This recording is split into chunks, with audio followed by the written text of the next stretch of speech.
Hello there, campers. My name is Paul Hughes. I am the Lord of Leisure, and welcome to Wonder Woman Aftermath. Basically, it's a little video blog type thing just after watching the new film Wonder Woman. Yes, basically, I've been alluding to tweets and all sorts before this. It got released in the UK today, at the time of recording, the Thursday, just after the bank holiday weekend, and yeah, my initial thoughts are instantly the best of the DC films so far, and I genuinely mean that. I'm not being, like going, oh, it's the best because they're all shit, or anything like that. It's basically, it seems they've started to realise that in order to have all these films being tied together and all the rest of it, you kind of got to do the origin shit, and they've started to do that, finally. I mean, it's only taken them a few films to actually get to this point, but in a strange sort of way,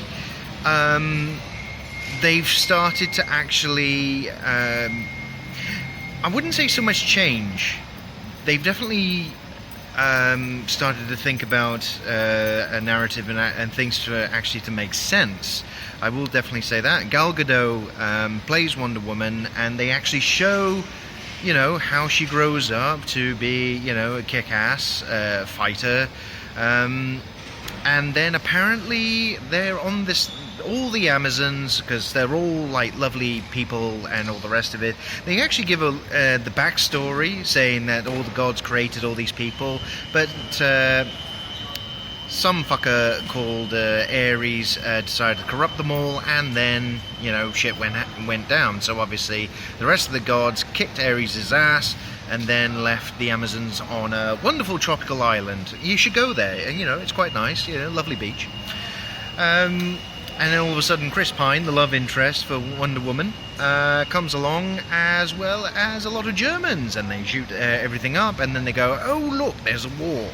And so off they go to merry old England, and some very strange out of water kind of stuff, where Gal Gadot's Wonder Woman basically is encountering how ladies should be back in the 1900s.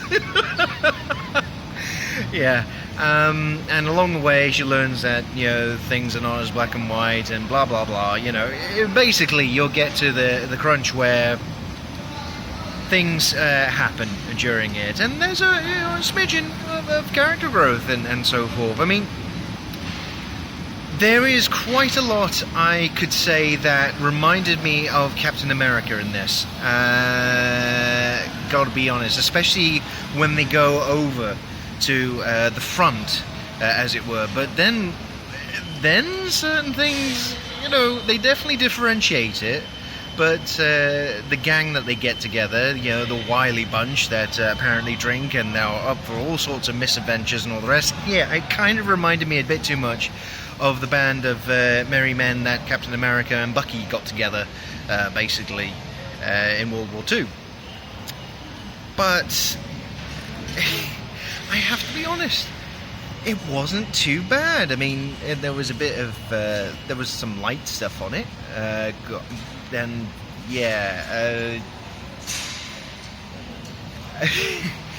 I can't say too much more without giving much more away, but I will say this: they made this actually quite well standalone. I mean, you didn't have to have watched all the other shit, Man of Steel, and then Batman v Superman, the bit where we're trying to shove all the characters together. That ends up being a massive advert for the rest of the DC characters. Absolutely. What I will say is, had this been shit, I mean, honestly, absolutely shit, then frankly, I would not even be bothering to going along to any more of the DC films. I would just be done. This, in a strange sort of way, Wonder Woman is basically how they should have started, not how they started with Man of Steel or otherwise. I mean, I know that they're trying to do their own style and so forth, but they at least brought a little bit of humanity into this. There was a bit of humour, And they were actually looking, yes, people are flawed and shit. They were trying to at least go more in the realm of stuff that makes sense. As weird as I can say that about, you know, comic book stuff and everything else. So, all I can say just from this video, Wonder Woman is not bad. Absolutely not bad. In fact, just based on the way things have gone so far in this little DC Universe thing, as I said, it is the best one, by far. And I hope they continue actually doing better and better. They're getting better, which is fine for. They're learning. So there may be hope yet, and hopefully there can be a little bit of competition to Marvel for a change, as opposed to, well, Marvel just kicking everyone's ass at this point. You know, let's be honest, we're about a month away from the time of recording this for Spider-Man Homecoming. And yeah, that's looking rather good. So, in a strange sort of way, I can say Warner Brothers and DC Comics, yeah, they probably did a good thing by releasing it now ahead of that, so they're not, because if they clashed, I don't think this would have had as much chance otherwise. But I can actually say, so far, yeah, it's definitely the best of the DC films so far. And despite some of the silliness that does happen in it, you could waste 2 hours doing other things, but I wouldn't say no to watching this at the pictures, absolutely not. So there you go, campers. That's my little aftermath of Wonder Woman. I'm going to go home and sleep because it's past 1 o'clock in the morning here in old Blighty.